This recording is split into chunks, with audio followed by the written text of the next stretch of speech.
같이 말씀 읽겠습니다. 우리 함께 보실 말씀은 창세기 1장 26절 한 절의 말씀입니다. 창세기 1장 26절 한 절의 말씀입니다.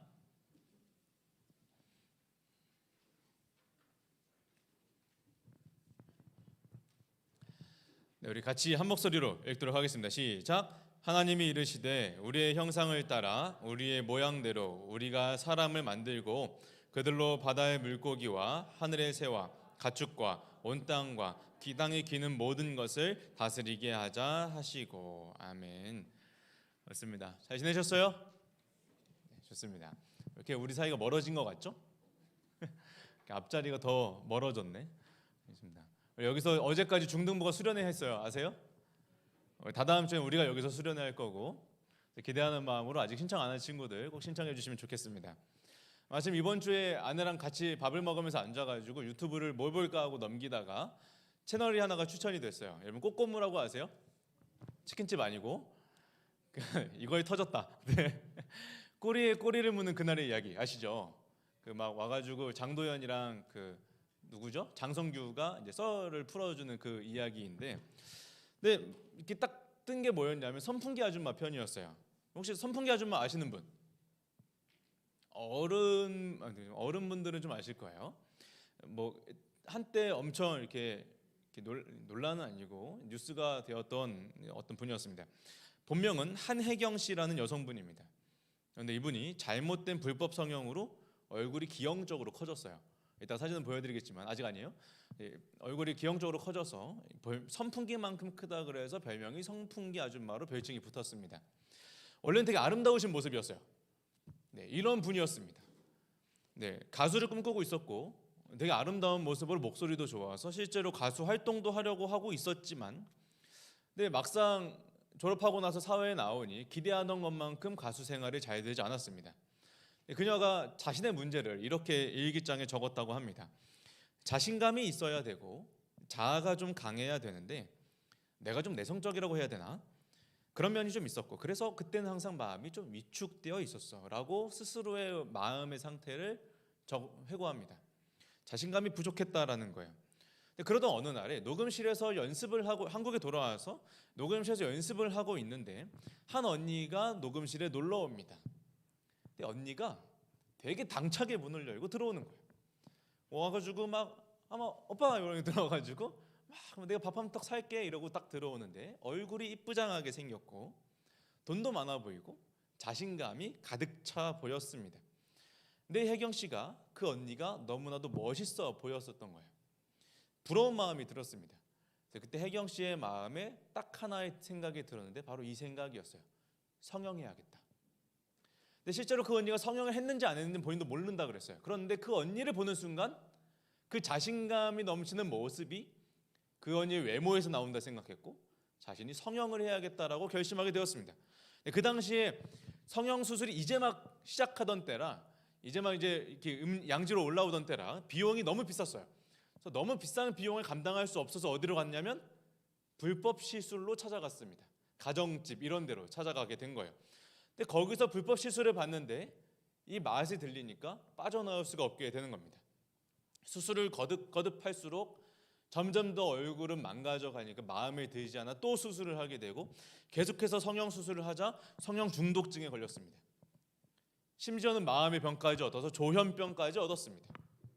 집에 가만히 있는데도 누군가 계속 귓가에 야 지금 주사 넣어, 지금 주사를 넣어 라는 말을 계속 속삭인다는 거예요. 그러니까 홀린 듯이 어쩔 수 없이 일어나서 집에 가서 뭘 넣냐면 콩기름과 파라핀을 주사기에 넣어서 자기 얼굴에 찔러서 넣는 거예요. 얼굴에 기름이 들어가는 겁니다. 나중에 이제 수술을 하면서 제거를 했는데 얼굴에 있던 노폐물의 양이 4kg가 있었다고 합니다. 엄청난 양이죠. 결국에 그렇게 계속해서 주사를 넣자 얼굴이 이렇게 망가져 버렸습니다. 사진 한번 띄워주시겠어요? 네. 얼굴이 이렇게 아까 봤던 그 여성분이 얼굴이 이렇게 망가진 거예요.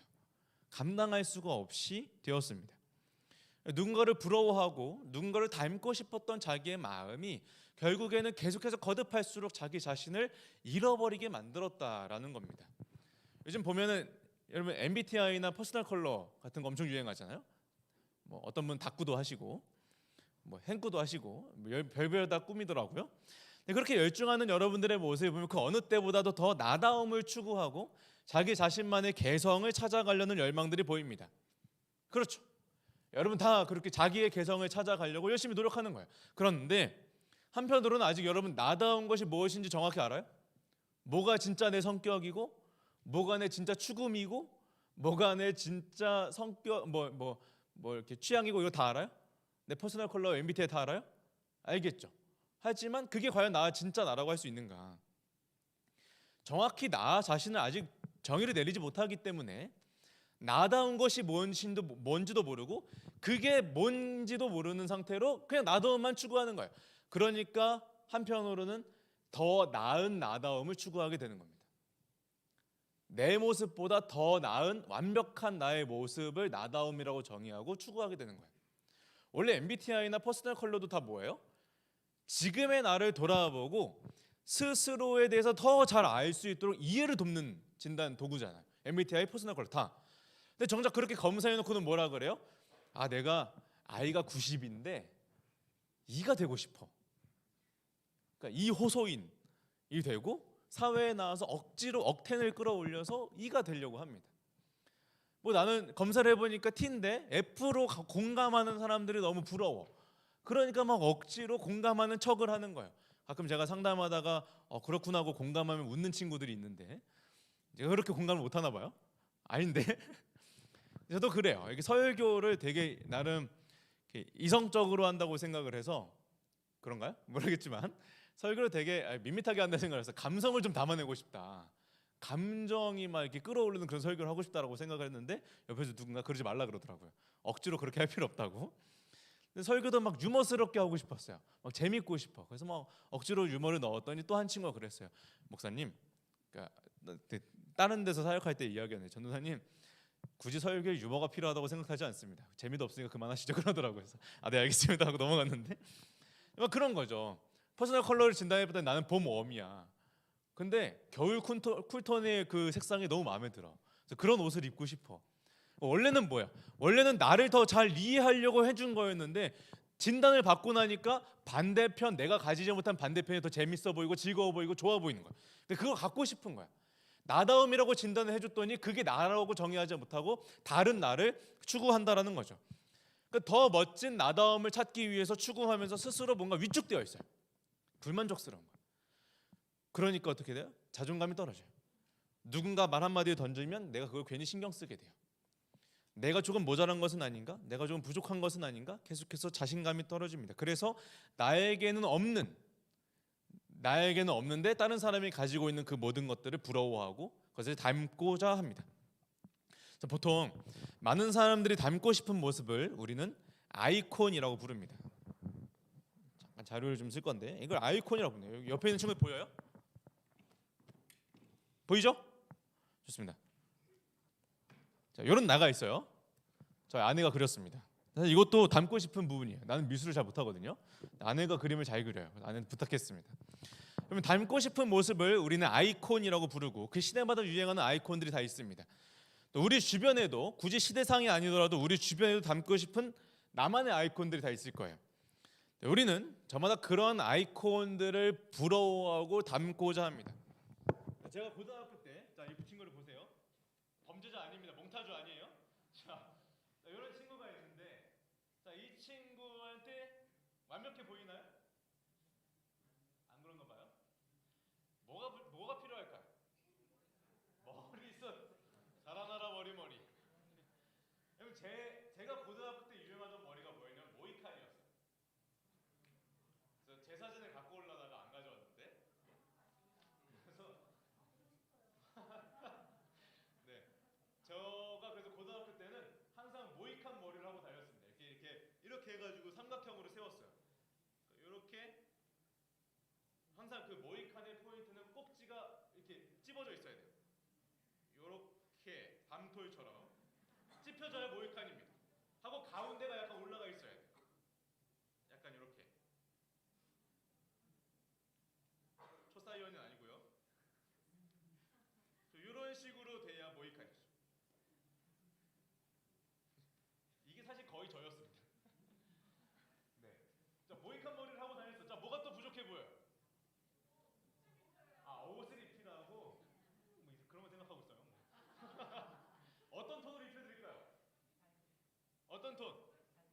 달팽이요? 뭐야? 어떤 톤? 뭐 옷은 그렇다 치고 또 뭐가 부족해 보여? 눈썹. 아, 쌍꺼풀, 쌍수 해야죠. 쌍수. 인상이 좀 달라졌어요. 눈썹 문신도 좀 필요하고 눈썹이 너무 없어. 눈썹을 좀 칠해줍니다. 근데 좀 마초스러운 스타일로 원해. 좀 너무 약간 체격이 왜소하니까 얼굴에 좀 마초스러우면 좋겠어. 그러니까 눈썹이 좀 진했으면 좋겠어.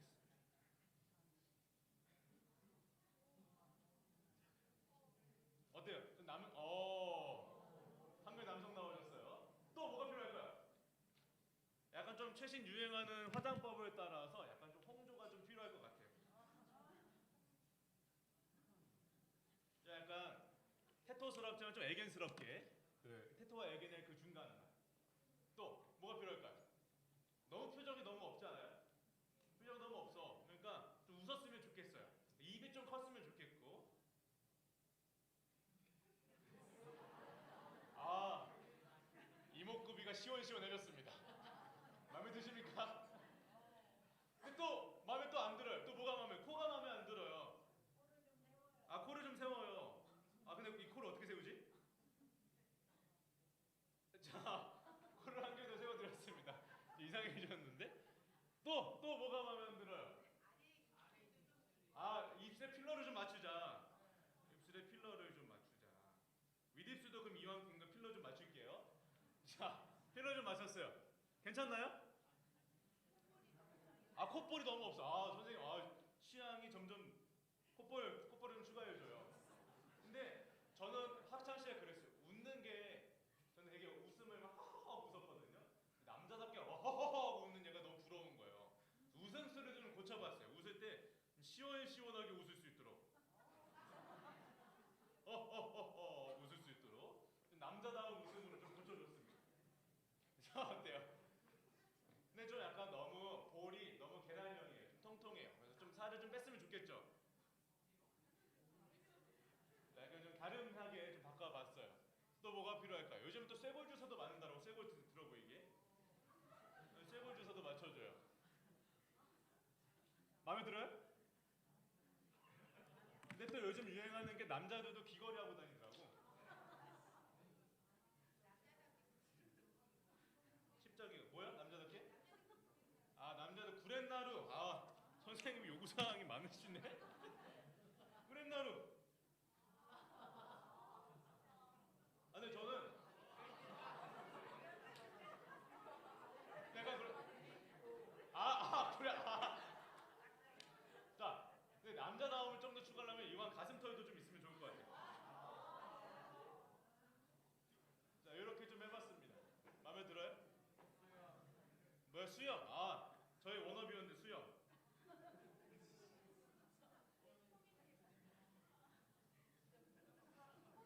수영. 살다 보면 요구사항이 많아집니다. 이게 내가 부족해서 닮고 싶은 누군가를 보면서 닮기도 하지만 또 누군가 옆에서 계속 죄송합니다. 수사리를 계속 넣어요. 그래서 잔소리하는 거죠. 야, 너는 좀 웃고 다녔으면 좋겠다. 이렇게 표정을. 야, 너는 좀 이렇게 좀 살 좀 뺐으면 좋겠다. 쌍수 좀 해라. 쌍수할 때 누가 말해, 요즘 무쌍이 유행인데 무쌍했으면 좋겠다. 살을 뺐더니 또 뭐라고 해? 살을 너무 빼니까 늙어 보인다. 살 좀 찌웠으면 좋겠다. 하도 그렇습니다. 주변에서 이런저런 말들로 계속해서 나를 추가하는 거예요. 그렇게 되다 보면 어떻게 되는 겁니까?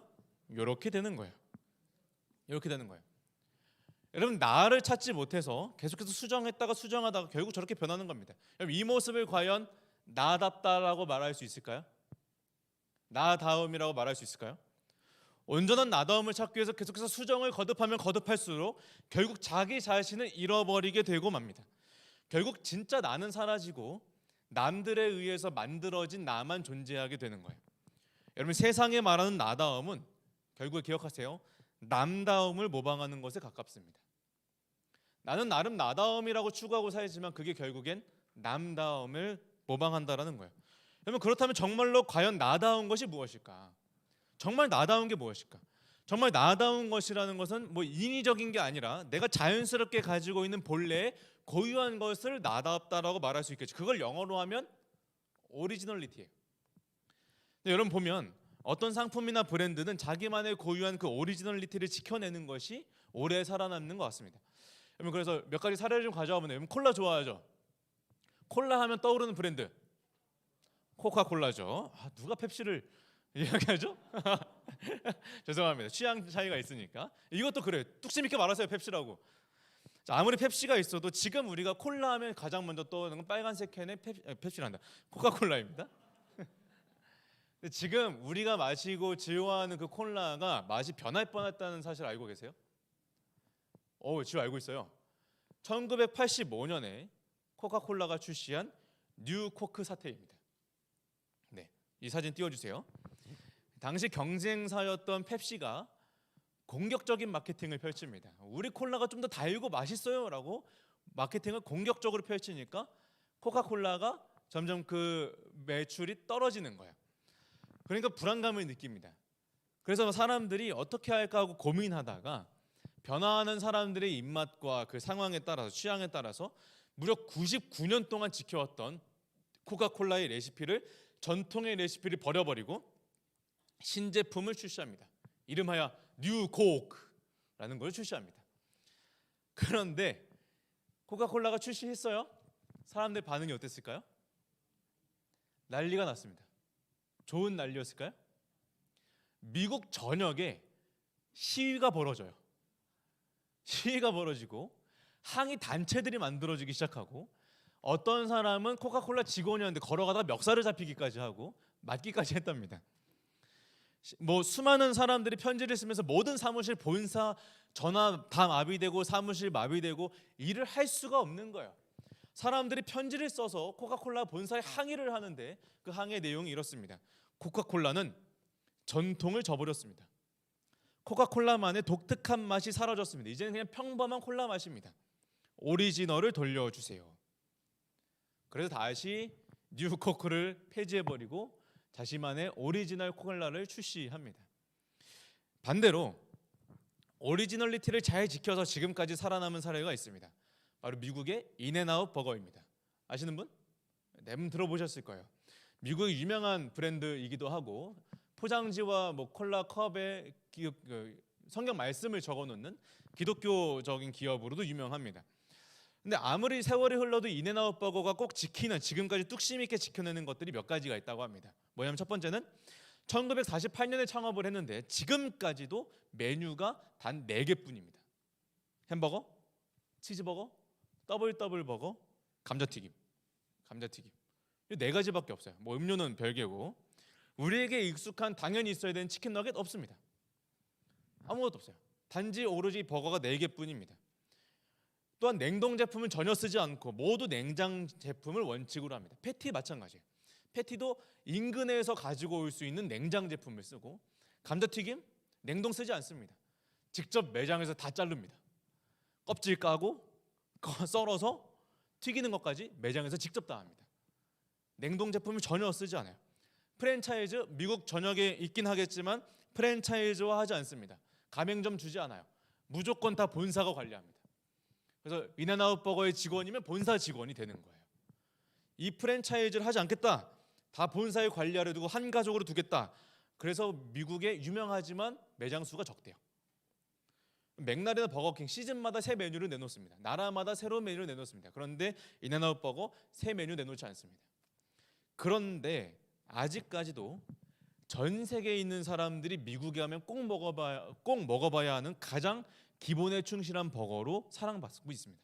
지금까지도 견실하게 유명해지고 있어요.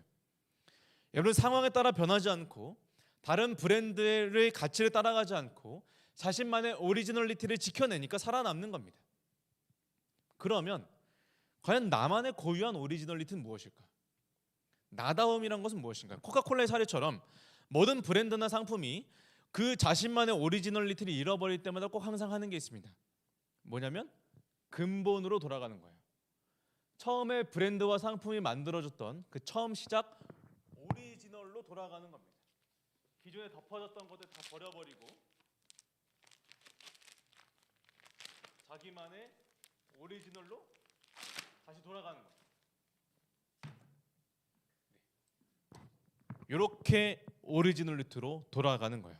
세월에 따라서 혹은 다른 브랜드와 다른 것의 가치를 따라서 닮아가고자 하고 쫓았던 모든 것들을 다 버려버리고 원래 시작했던 그 기초로 다시 돌아가는 겁니다.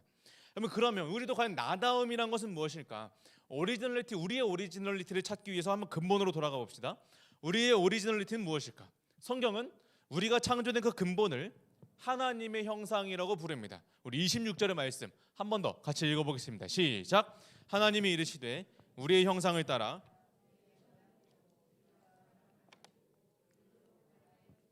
하늘의 새와 가축과 온 땅과 땅에 기는 모든 것을 다스리게 하자 하시고, 하나님께서 모든 사람을 하나님의 형상으로 창조하셨다고 합니다. 형상이란 대상 인물의 모습을 그대로 본뜬 조각이에요. 모습을 그대로 나타나는 겁니다. 그래서 이 당시에 형상이라고 하면 왕 같은 높은 사람들을 지칭하는 말로 쓰였어요. 그러니까 왕의 형상, 이 곧 왕을 지칭하는 말이나 다름이 없었다는 겁니다. 그래서 누군가의 형상이라는 말은 그 사람이 가지고 있는 그 사람 자체를, 이 대상을 가리키고 있는 그 사람 자체를 가리키는 거예요. 또한 이 형상이 나타나는 대상의 영향력을 그대로 가지고 있습니다. 그래서 누차 설명했지만 왕의 형상이 새겨져 있다. 그러면 이거는 왕이나 다름이 없는 거예요. 당시 사회에서. 김정은을 생각하면 편합니다. 북한에 김정은 형상이 있잖아요. 그렇다고 김정은 형상에 쉴싸면 돼야 안 돼요? 잡혀가요. 아우지탕만 끌려갑니다. 소리 소문도 없이 사라져요. 왜 그렇습니까? 단순히 동상일 뿐이지만 그 동상이 그 형상의 대상 그 자체를 나타낸다라고 보는 거예요. 그런데 우리가 하나님의 형상으로 창조되었다라는 겁니다. 무슨 말입니까? 하나님의 모습을 본떠서 하나님의 모양대로 하나님을 닮게 창조되었다라는 겁니다. 우리가 하나님의 모습을 드러내는 존재로 창조되었다는 겁니다. 형상을 따라 모양대로. 이 말의 의미가 무엇일까요? 여러분, 첫 번째로 기독교는 진화론이 아니라 창조론을 믿습니다. 그렇죠? 우리는 진화를 믿지 않아요. 진화는 만들어진 어떤 개체가 상황과 환경에 따라서 적응하고 변화한다는 거죠. 여우가 사막에 갔더니 귀가 커지고 이렇게 되고 털이 짧아지고, 여우가 북극에 갔더니 털이 길어지고 귀가 짧아졌다더라. 상황에 맞춰서 적응되었다. 여러분, 그러면 하나님께서 창조를 어떻게 하셨을까? 하나님께서 창조하실 때 여우라는 하나의 그 프로토타입을 만들어 놓고 사막에 보내놓고 적응을 하게 만들었을까? 북극에 보내놓고 적응을 하게 만들었을까? 그러면 이건 다른 종이잖아요. 하나님께서 한 종을 만들고 그게 다르게 진화되었다고 볼 수 있을까요? 그렇다면 하나님의 창조가 불완전했던 게 아닐까요? 성경은 분명하게 하나님께서 모든 동물과 식물을 각기 그 종류대로 만드셨다라고 봅니다. 각기 그 종류대로 완전하게 완벽하게 만드시고 심지어 보시기 좋았다라고 하셨습니다. 이미 창조된 순간에, 하나님의 창조가 이루어진 그 순간에 완전히 종료되었다라는 거예요. 하물며 하나님께서 사람을 만드실 때, 하나님께서 사람을 만들어 놓고는 하나님이 보시기에 심히 좋았다라고 말씀하고 있습니다. 앞으로 수정될 걸 염두에 두고, 앞으로 얘가 잘하면서 쌍수를 좀 하겠지? 하고 무쌍으로 주고, 얘가 앞으로 뭐 하면서 다이어트 좀 하겠지? 하고 볼살을 좀 통통하게 만들고, 그렇게 만들지가 않았다라는 겁니다. 하나님께서 불완전하게 만드신 게 아니라 여러분이 창조된 순간부터, 우리가 이 땅에 태어난 그 순간부터 이미 완전하게 보시기에 심히 좋았다고 말씀하실 만큼 우리를 창조하셨다라는 겁니다. 왜 그렇습니까? 우리가 하나님을 닮게 창조되었으니까요. 우리의 모습이 하나님을 닮도록 창조되었으니까요. 하나님을 닮은 내 모습이 불완전하다고 말할 수 있겠습니까? 하나님을 닮았는데 내가 아직 수정되어야 한다라고 말할 수 있겠습니까? 여러분, 이 땅에 태어나 있는 모습 그대로가 나의 오리지널리티로 아름답다라는 거예요. 우리가 살면서 자꾸 마음이 위축되고 비교하게 되고 자존감이 떨어지는 이유는 무엇입니까?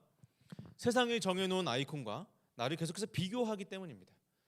누구는 이렇게 해서 이쁘던데, 누구는 다리가 좀 더 길던데, 누구는 뭐 어깨가 좀 더 이쁘던데, 누구는 쌍수를 했던데, 누구는 피부가 좋던데, 계속해서 비교하는 거예요. 누구는 공부를 잘하는데, 누구는 성적이 좋던데, 누구는 좋은 대학 갔다던데, 자꾸만 누구의 성과와 누군가가 가지고 있는 것과 비교하는 거예요. 아닙니다. 나의 오리지널리티가 하나님의 형상에 있다라는 말은 지금 나의 가치가, 내가 가지고 있는 가치가 나의 성과나 외모와 같이 변화될 것들에 있는 것이 아니라 지금 내가 있는 모습 그대로, 지금 나의 모습 그대로 완전하고 아름답다라는 겁니다. 여러분, 상품의 가치는 소비자의 평가가 아니라 제조사가 결정합니다.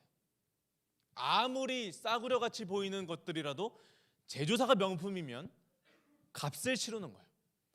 에르메스에서 이상한 종이바구니 하나를 내놨습니다. 사람들이 욕을 했어요. 이게 그냥 쇼핑백이지 이게 뭐냐. 그런데 그거를 50만 원짜리에 내놨습니다.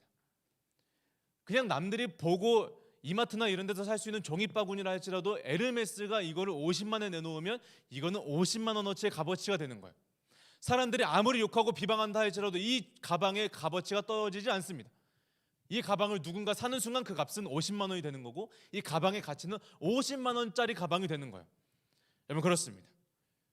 누군가의 평가가 나의 가치를 결정하는 게 아니라, 변하는 것들의 나의 가치가 결정되는 것이 아니라 하나님께서 만드신 그 순간에 나의 가치가 결정된다라는 겁니다. 여러분, 우리를 만든 제조사는 하나님이십니다. 하나님이 여러분을 만들고 보시기에 심히 좋았더라라고 하나님께서 말씀하십니다.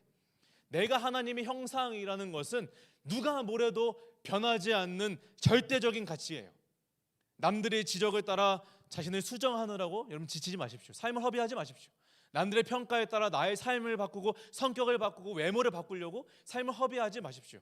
여러분, 나의 오리지널리티는 내가 만들어가는 것도 아니고 사람이 만들어가는 것도 아니고 하나님이 이미 내 안에 새겨두신 것들입니다. 그렇다면 또 한 가지, 하나님의 형상이 우리에게 주는 의미는 새로운 방향성의 설정입니다. 우리가 더 이상 다른 남들과 비교하며 다른 아이콘들을 닮지는 않지만 우리의 오리지널리티라는 그 하나님의 형상을 지켜내기 위해서 닮아야 할 것이 있습니다. 우리가 나다움을 찾기 위해 닮아야 할 분은 옆반 친구나 잘 나가는 누구나 SNS 스타나 인플루언서 같은 연예인들이 아닙니다. 하나님의 형상이라는 말은 하나님을 닮도록 창조되었다는 것. 다시 말하면 하나님을 닮은 나의 모습이 나의 오리지널리티라는 거예요. 그러면 하나님이 무엇을 닮을까? 죄송한데 히터를 좀 꺼주시면 감사하겠습니다. 우리가 하나님의 무엇을 닮을까? 칼빈이 말하기를 하나님의 형상은 사람 밖에서가 아니라 사람 안에서 찾아야 한다. 하나님의 형상이 사람의 내면에 있다라는 거예요. 그 내면이 무엇일까요? 영혼의 내적 선이다라고 말했어요. 영혼이 선하게 바뀌는 것, 생각이 바뀌고 성품이 바뀌고 말이 바뀌고 행동이 바뀌는 것이 하나님의 형상을 찾아가는 길이라는 겁니다. 여러분, 그래서 에베소서 4장에 보면, 읽지는 않겠습니다만 에베소서 4장에 보면 우리가 뭐라고 말하면 너희가 옛사람을 버리고 심령이 영혼이 새롭게 되어서 새 사람을 입으라라고 말합니다. 그러면서 우리가 가져야 하는 새 사람, 하나님의 형상의 모습을 제시하는데 이런 겁니다. 거짓말하지 말라. 화를 내어도 해가 지도록 분을 품지 말고 빨리 화해하라. 기억하세요. 도둑질하지 마라. 가난한 자를 도와주라. 힘든 자를 긍휼히 여기고 도와주라. 친구에게 더러운 말이 아니라 선한 말을 해. 착한 말을 해. 덕이 되는 말을 해라. 모든 악독과 노함과 분냄과 떠드는 것과 비방을 모두 버려버리고 친절하게 여기고 불쌍히 여기고 서로 용서하라. 에베소서 4장 22절 그 뒤이어 나오는 모든 말씀들을 살펴보세요. 우리가 새 사람으로서 가져야 하는 모습들을 보여주고 있는데 그 모든 것들이 내적인 영혼의 선함으로 귀결됩니다. 여러분, 이것이 우리가 가져야 하는 우리의 오리지널리티라는 거예요. 세상에서 술, 담배 하는 거, 센 척하고 욕하는 거 모두 멋있어 보여서 그래서 따라합니다. 그렇죠? 술, 담배 하는 친구들 왜 시작해요? 멋있어 보이니까 하는 거예요. 그럴 수 있어요. 저도 중학교 때는 친구들이 그 욕을 하는 게 너무 멋있고 재밌어 보이는 거예요. 시기적절하게 욕 한마디 딱 던지면 사람들이 빵 터져요. 너무 재밌어 보이는 거예요. 그러니까 나도 뭔가 그 단어를 배우고 싶었어요. 집에서 한마디 했다가 크게 혼났습니다. 정말 욕도 아닌 욕이었는데 욕도 아닌 욕 한마디 했다가 누나한테 크게 혼났습니다. 그러면 다 누구나 그럴 수 있어요. 다 호기심에 따라 부러움과 동경을 따라 누군가 세상을 따라 할 수 있습니다. 그런데 명심하십시오. 그거는 우리가 가져야 하는 오리지널리티가 아니라는 겁니다. 우리가 닮아야 할 것이 아니라는 겁니다. 우리가 진짜 가져야 할 우리의 오리지널리티는 하나님의 형상답게 사는 겁니다. 하나님을 닮아서, 하나님의 선하심을 닮아서, 예수님이 보여주신 겸손과 사랑의 모습을 닮아서 하나님의 마음과 예수님의 사랑을 내 성품과 내 인격과 내 삶에 가득 채워내는 겁니다. 그럴 때 우리는 가장 빛나는 하나님의 형상다운 오리지널리티가 될 수 있다라는 거죠. 이제 말씀을 마치고자 합니다. 여러분, 우리의 오리지널리티가 무엇입니까? 세상은 끊임없이 우리를 향해 네가 원하는 대로 해, 괜찮아, 너가 원하는 대로 살아, 네가 추구하는 게 곧 너야 라고 끊임없이 우리를 유혹합니다. 계속해서 나다움을 추구하라고 말합니다. 그런데 나다움을 추구하라고 말해놓고는 정작 다른 것들을 자꾸 평가하고 비교하게 합니다. 결국은 나를 잃어버리고 남다움을 추구하며 비교의 감옥에 가둘 뿐입니다. 그러면 성경에 말하는 나다움은 나에 집중해서 찾는 것이 아닙니다. 나를 만드신 하나님, 그분에게서 찾는 겁니다. 지저분하게 붙어있던 이 세상의 그림들을 다 떼어나고 나면 그 아래에 하나님께서 그려넣으신 가장 아름다운 나의 모습이 등장하는 거예요. 세상의 모습을 따라 덕지덕지 묻혀놨는데 그걸 제거하면 가장 나다운 모습이, 하나님이 보시기에 심히 좋았다라고 말씀하신 그 아름다운 모습이 이 안에 새겨져 있는 겁니다. 그래서 성경이 말하는 나다움은 하나님의 형상다움입니다. 그게 가장 나다운 거예요. 내가 하나님을 닮아갈 때 비로소 세상 어디에도 없는 가장 독특하고도 가장 온전한 진짜 나를 만나게 될 것입니다. 바라기는 우리의 캔버스에 세상의 아이콘들, 세상의 형상들이 아니라 하나님의 영광을 그려내는, 하나님의 형상을 그려내는 이번 한 주가 되기를, 앞으로의 모든 우리의 삶이 되기를 간절히 소망합니다. 그러한 결단의 마음을 가지고 함께 이렇게 고백하며 찬양했으면 좋겠습니다. 내 모습 이대로 함께 찬양하시겠습니다.